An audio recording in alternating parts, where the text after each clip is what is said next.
Another amicable day here at the Texas State Capitol, most notably a heavier presence of armed demonstrators rallying for their Second Amendment rights, but no violence erupted. For me, these long guns, these AK-47s are not what I am used to as a Texan.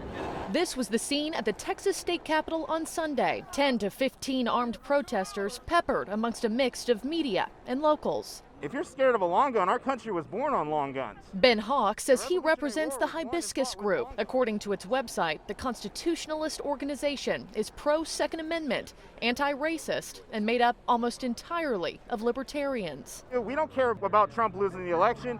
We don't care about Biden winning the election. Presidents come, presidents go. When people win elections, people will lose elections. We're here as Americans to discuss our rights that are currently trying to be infringed. Members telling us they came in peace, simply to protest government restrictions on their right to bear arms.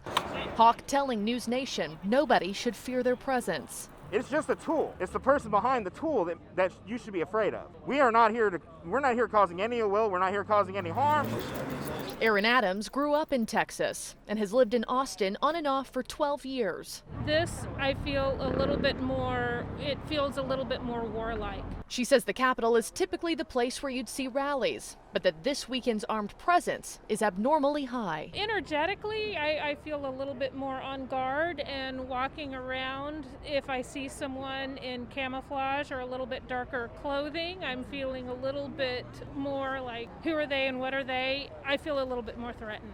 And local Susan Lippman, who identifies as a Biden-Harris supporter, said she showed up on Sunday despite fear of provocation. But I said, look, here's the Capitol here, and this looks safe, so I got my sign out right in front of the Capitol. To show support for the incoming administration, not knowing what this weekend might have in store. It seemed to me sad that no one would show up, only Trump supporters or only people that are armed and threatening looking, when we had a legitimate election. And local security officials we've talked to said they really believe the heavy presence and footprint of law enforcement has acted as a deterrent for any violence that could have erupted this weekend.